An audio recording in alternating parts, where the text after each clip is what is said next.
వారాహీదేవి లలిత పరాభట్టారిక యొక్క సేనాని. లలిత యొక్క రథ, గజ, తురగ, సైన్య బలాలు అన్నీ కూడా వారాహి యొక్క ఆధీనంలో ఉంటాయి. అందుకే ఆవిడను దండనాథ అంటారు.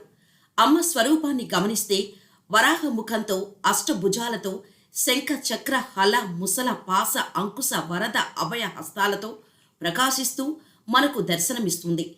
ఇది మహావారాహి యొక్క స్వరూపం. ఇంకా లఘువారాహి, స్వప్నవారాహి, ధూమ్రవారాహి, కిరాత వారాహిగా అమ్మ ఉపాసకుల పూజలు అందుకుంటోంది. వారాహి అనగా భూదేవి, ధాన్యలక్ష్మి. ఆవిడ తన చేతుల్లో నాగలి, రోకలి ధరించి ఉంటుంది. వీటిల్లోని ఆంతర్యం ఏంటంటే, రోకలి ధాన్యం నుంచి పొట్టు వేరు చేయడానికి వాడతారు.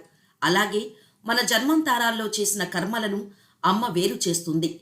నాగలి భూమిని విత్తనం వేసే ముందు తయారు చేయడానికి వాడతాం.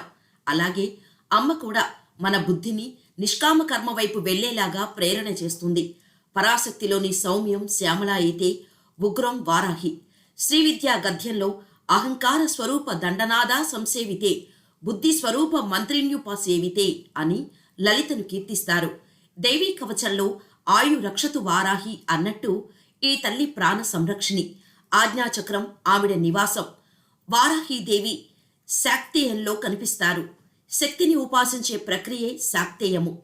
వారాహి అమ్మవారు శ్రీ లలితా త్రిపుర సుందరీదేవి సైన్యాధిపతి. దండనాథ పేరుతో పిలువబడే వారాహిమాత శంఖం, చక్రం, నాగలి, గుణపం, అభయ వరదాలతో దర్శనమిస్తుంది. బ్రాహ్మి మహేశ్వరి, కౌమారి, వైష్ణవి, వారాహి, ఇంద్రాణి, చాముండి వంటి సప్తమాతృకలలో వారాహి ఒకరు. శాక్తేయులు వారాహీదేవి పార్వతీదేవి మాతృక అని నమ్ముతారు.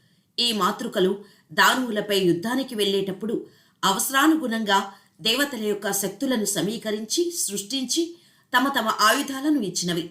శక్తి స్వరూపిణి అయిన దుర్గాదేవి తనచే సృష్టించబడ్డ అన్ని మాతృకలను తనలో ఐక్యం చేసుకుని శంభుని సంహరించేవేనని శక్తి పురాణంలో ఉంది.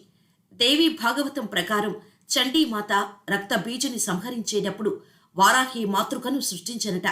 దేవీ పురాణాల్లో వారాహీదేవిని వరహ జనని, కృతంత తను సంభవగా కూడా వర్ణించేవారు. వారాహీదేవి వాహనం ఏనుము, పాసం ధరించి ఉండటం కూడా ఆ వాదనను బలపరుస్తుంది.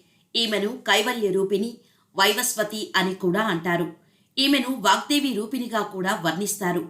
వారాహీదేవి వరాహ ముఖం అనగా పంది ముఖం కలిగి చక్రం, కత్తి ధరించి భక్తులకు దర్శనమిస్తోంది. లలిత సహస్రనామాలలో ఈ వారాహీదేవి నామం ఉండటం కనిపిస్తుంది. వారాహీదేవి మందిరాలలో ముఖ్యంగా తాంత్రిక పూజ జరగబడటం సర్వసాధారణం. ప్రతి మనిషిలోనూ వారాహి శక్తి నాభి ప్రాంతంలో ఉండి మణిపుర, స్వాదిష్టాన, మూలాధార చక్రాలను ప్రభావితం చేస్తుంది. ప్రకృతి పరంగా చూసినట్లయితే ఈ సమయంలో వర్షం కురుస్తుంది. రైతులు భూమిలో విత్తనాలు చల్లటానికి తయారవుతారు. దేశం ధాన్యంతో సుభిక్షంగా ఉండాలని ధాన్యలక్ష్మి స్వరూపమైన వారాహిని ప్రార్థన చేయడం జరుగుతుంది. అమ్మ ఉగ్రంగా కనపడినప్పటికీ బిడ్డలను కంటికి రెప్పలా కాపాడే కన్నతల్లి, ముఖ్య ప్రాణరక్షిణి హయగ్రీవ స్వామి అగస్త్యుల వారికి చెప్పిన వారాహి నామాలు పంచమి, దండనాథ, సంకేత, సమయేశ్వరి, సమయ సంకేత, వారాహి, పోత్రిణి, వార్తాళి, శివ, ఆజ్ఞా చక్రేశ్వరి, అరిగ్ని.